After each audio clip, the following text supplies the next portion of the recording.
Welcome back, everybody. This is Eric here with Iraq Veteran 8888. All right, we got some more 2A news for you. This one's going to be short and sweet, hopefully straight to the point. I want to talk a little bit about this Glock AR-15 carbine. I saw a little article here pop up on Ammo Land. John Crump put this out. I'm going to read it to you, and we'll talk about it a little bit. And this is pretty cool, but I think there's a logical explanation, and we'll get into this. Before we get started, I would like to thank our friends at Arkin Optics for supporting our channel. Really great group of people. Their optics are amazing, and for the price, you cannot ask for a better long-range precision optic. They're rugged as heck. We've torture tested them. They've held up really great. They've got an outstanding warranty, and they're designed by people with plenty of experience in the field of sniping. And they are a great company ran by really great patriotic people. And check them out, Arkin Optics, and tell them we sent you. And a big thanks to them again for supporting our efforts here on the channel. Let's get into this. All right, John Crump. Glock confirms the existence of the AR-15 Glock Carbine. Oh boy, here we go. All right. Glock has confirmed to AmmoLand News that the pictures that set the internet on fire of the AR-15 style Glock Carbine are real. Glock is always in development of future products and technologies through the pursuit of perfection. Ashley Cash Connor, communications manager for Glock, told AmmoLand News. The image shared is of a product developed for select solicitations and is not available for the general market at this time. The Glock Carbine, first look. The images were initially released by British YouTubers Sean Odinson, but went unnoticed by the firearms world until the YouTube content creator rarely does firearms videos. Someone involved in the trials that reached out to fellow YouTuber Matt Hoover of CRS Firearms with more information about the carbine, and the individual was able to be verified as working on the project. The source followed Hoover and noticed that he posted a past video about Glock developing a carbine. Let's see. Shortly before Hoover released the video, the ATF released a rolling release of imports that included Glock carbine barrels. This discovery led to widespread speculation that the Glock carbine was coming to the civilian market. Glock, for its part, did not comment on the existence of the firearm. The Glock carbine, designated the GR-115F, is in trials with the British Army. The British Army is looking to replace the current SA-80, which is actually a great rifle. The British Royal Marines awarded a contract to Colt Canada to replace its existing stock of aging SA-80 rifles with M4-like rifles. It is reported that Glock is up against Knights Armament and Lewis Machine & Tool for the lucrative British contract. However, there could be other companies in the running. According to the source, the GR-115F is chambered in .556 NATO, which is a standard round for all NATO countries. The rifle has a 14.5-inch barrel like the American military's M4 carbine and an OSS suppressor with a flash hider. The Glock rifle appears to have an impingement gas system. The handguard is marked Glock, which indicates the firearm's giant makes it. It has an M-lock rail system to allow for easy attachment of accessories. The handguard also has quick detach mounting points for things like slings. Well, I would certainly hope so. The fire controls on the rifle are ambidextrous with safe, semi-automatic, and automatic settings. The bolt release on the gun is also ambidextrous. The GR-115F also has mag-pull pistol grip and an oversized trigger guard. The firearm is equipped with a standard buffer tube and mag-pull CTR stock. All right, and there's a couple of photos here that I will share here that you'll see of the carbine on both sides. There's very limited photographs, but we can see that it's basically your AR type of system. I'm going to talk a little bit more about it here in a minute. The rifle the British Army is testing has a variable optic sight to enable soldiers to engage enemies at a distance. The gun is also equipped with mag-pull pop-up backup sights. AmmoLand cannot confirm the make or model of the optic.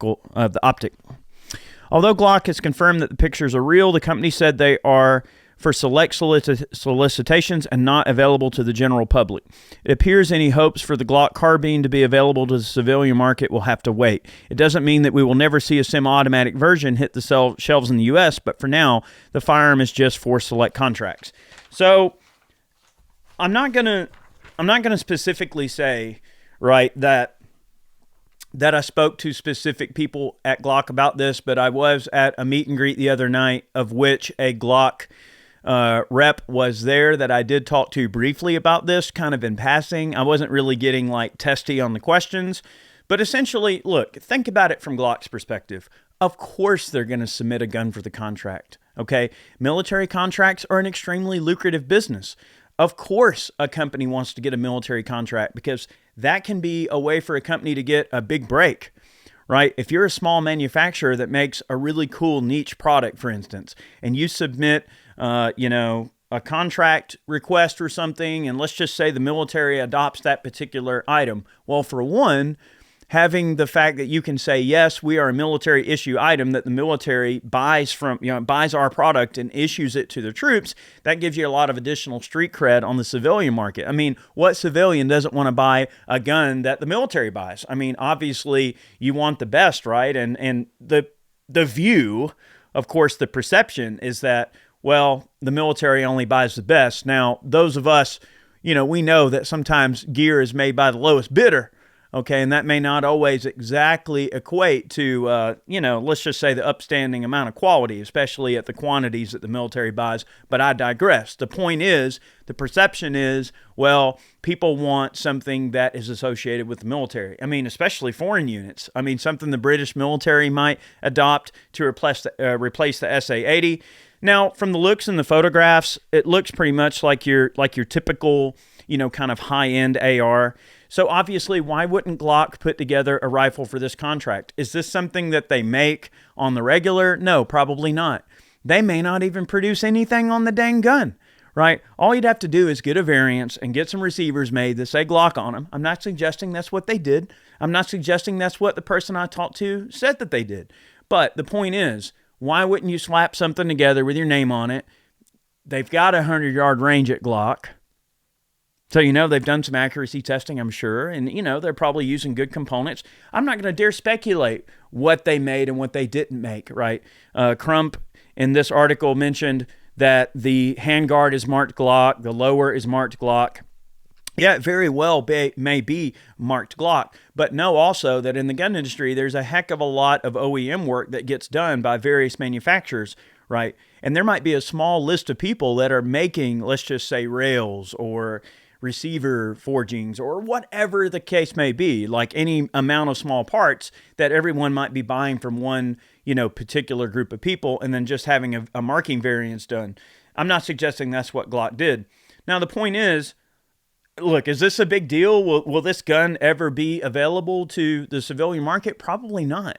Right? Glock just wanted to have something to submit for this contract. They probably had absolutely zero plans for this to ever get leaked, right? And there's probably any number of situations, right, in the gun world where this type of stuff probably happens on the regular with a lot of other companies as well that you would never think would want to submit a gun design for a certain contract in certain places in the world, like especially for foreign militaries.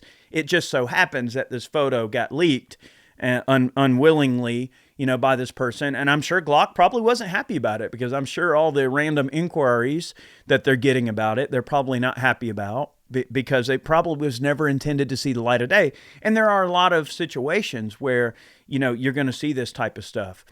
Now, I think, honestly, maybe from a marketing perspective, it might even be a bad idea for Glock to release an AR variant that just says Glock on it. Because I kind of feel like, this is just my personal opinion, but I kind of feel like people expect more than just another AR from Glock. I mean, Glock has solidified themselves as one heck of a pistol manufacturer, and they have perfected their design over the years. They've made some rolling changes. I mean, like the marksman barrel, the recoil reduction system, different stippling, different, crap they've added for like your slide riding cuts and your back straps and things that they've changed out. So Glock has made an effort to modernize their pistol over the years, and they've done well at that. And I think that they make a fine pistol. I've got no problem with Glock handguns at all. I've owned several Glocks. I like them. But I think that when people see something come out of Glock that is in the carbine territory, I kind of feel like most people expect Glock to put out something like a PCC.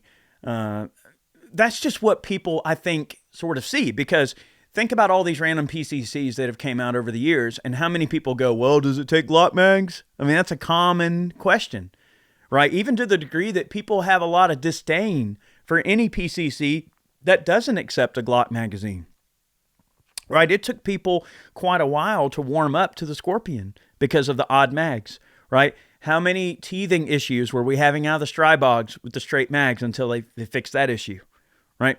How many issues have we had out of a few of the B&T mags, right? Now, the straight B&T mags run quite well, but even our own military adopted the APC 9K in the Glock Fed configuration. Why? Is it because the straight polymer mags aren't any good from B&T? That's not the case. No, because they wanted Glock magazine compatibility. So I think that Glock has a unique opportunity to take this movement that they've got with this, and I think the most trollish thing they could do is to never release this, never in a million years. They should actually release a 9mm PCC. Now, I won't, say any way, yay or nay, as to, if that's being done or not. Heck, I have no idea. I didn't ask them specifically any type of information in regards to that. But if anything in their actual communication with John Crump could be any indication, Glock is always in development of future products and technologies through the pursuit of perfection. All right, that's a basic statement. That could go a lot of different ways. You got no idea what they might be working on or what they might not be working on. So I think that the U.S. market, civilians especially, but heck, even military law enforcement, I think they're thirsty for a Glock 9mm carbine. I think it's time, right? Look how many offshoots of their guns, whether it's chassis systems, like the CAAs are great, like those chassis systems that we've tested that you drop your Glock in. We've done testing on like the Flux Raider, the B&T, USWG chassis. I mean, there's so many different accessories that people make for the Glock handguns.